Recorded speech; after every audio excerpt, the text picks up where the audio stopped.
Hi everyone, this video is part of Macquarie University's coding tutorials, and today we'll explore what tail-optimized recursion is and how it can improve the performance of recursion.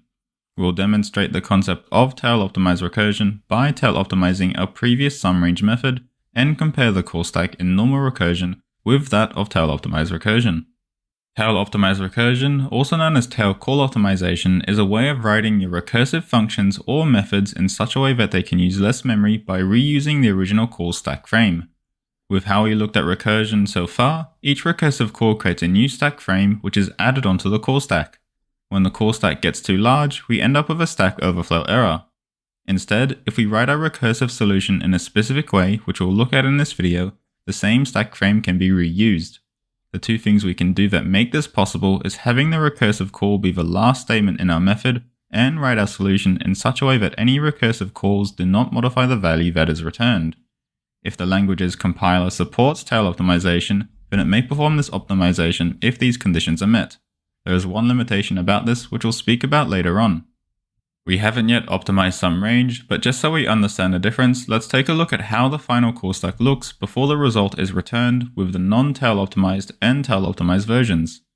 Notice that in the tail optimized version, we have two stack frames for sum range, one with 2 parameters and the other with 3. This is just a still shot, so we don't get to see how the stack changes throughout its execution, but unlike on the left, where new frames are added with each call, the stack size does not change on the right. To better understand this, let's continue to use the example of work delegation. In normal recursion, each worker is passing a result back to the person who requested it so they can perform further calculations. However, in tail-optimized recursion, each request is made with extra information that informs the next worker about the current result, as opposed to each worker holding onto a value to add onto the result they receive. Because each worker is kept up to date about the current state or result in the process, the last worker can report the result directly back to the CEO as all other workers have made their contributions. A common way to apply this is to create and use an accumulator parameter in our recursive methods. Each worker contributes to the accumulator and passes it along to the next worker. As each worker has already made their contribution, they no longer need to hold on to any values, making the process more efficient. So let's have a go at tail optimizing our sum range method.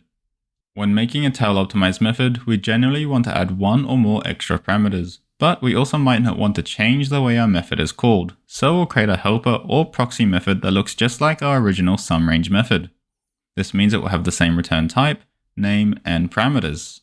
All this method will do is call our tail-optimized method with a starting value for our accumulator parameter and return the result. Since we're doing a summation problem, we'll set the starting value as 0.